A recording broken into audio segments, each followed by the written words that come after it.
Hello history lovers, आज हम बात करेंगे इंडियन माइथोलॉजी के एक बहुत ही इंटरेस्टिंग और दुखद हीरो महावीर कर्ण की कहानी के बारे में।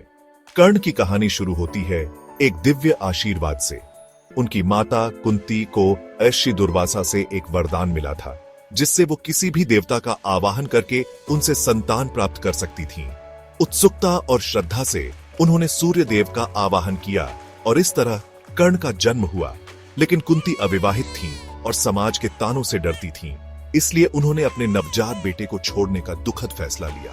उन्होंने उसे एक टोकरी में रखा और पवित्र गंगा नदी में बहा दिया, यह आशा करते हुए कि नदी उसका ध्यान रखेगी। लेकिन कर्ण की किस्मत में कुछ और ही लिखा था।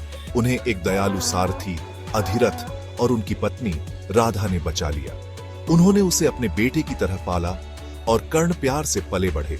हालांकि अपने अज्ञात मूल के कारण उन्हें सामाजिक भेदभाव का सामना करना पड़ा। जैसे जैसे वो बड़े हुए, कर्ण के अंदर एक योद्धा बनने की तीव्र इच्छा जागृत हुई। सामाजिक बंदिशों और प्रतिष्ठित स्कूलों में प्रवेश से वंचित होने के बावजूद उनका दृढ़ निश्चय कभी कम नहीं हुआ। सूर्य देव के आशीर्वाद और पूजनीय ऋषि परशुराम के मार्गदर्शन से कर्ण ने अपने युद्ध कौशल को निखारा और एक बेजोड़ धनुर्धर और योद्धा बन गए। उनका रास्ता हस्तिनापुर के राजकुमार दुर्योधन से मिला। दुर्योधन ने कर्ण की क्षमता को पहचाना और एक वफादार सहयोगी की तलाश में उनसे दोस्ती की और उन्हें अंग देश का राजा भी बना दिया। कर्ण और दुर्योधन के बीच के इस गहरे बंधन ने महाभारत की कहानी को काफी हद तक आकार दिया। हालांकि कुरुक्षेत्र के महान युद्ध के दौरान कर्ण की वफादारी की सबसे बड़ी परीक्षा हुई। उनकी जन्म देने वाली माता कुंती ने उनसे एक हृदय विदारक अनुरोध किया।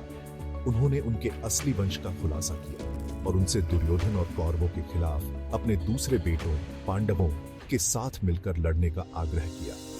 अपनी वफादारी और अपने नए रिश्ते के बीच फंसे कर्ण के सामने एक असंभव विकल्प था। अपने असली वंश को जानने के बावजूद दुर्योधन के साथ रहने का उनका फैसला उनके चरित्र के बारे में बहुत कुछ कहता है। वफादारी, सम्मान और त्रासदी का एक जटिल मिश्रण। कर्ण की कहानी भाग्य, वफादारी और हमारे सामने आने वाली नैतिक जटिलताओं की एक मार्मिक याद दिलाती है। यह एक ऐसी कहानी है जो युगों युगों से गूंजती रही है और हमें वीरता के असली अर्थ पर विचार करने के लिए मजबूर करती है। तो अगली बार जब आप महानायकों के बारे में सोचें तो कर्ण को याद करें, योद्धा, राजा, दोस्त और बेटा।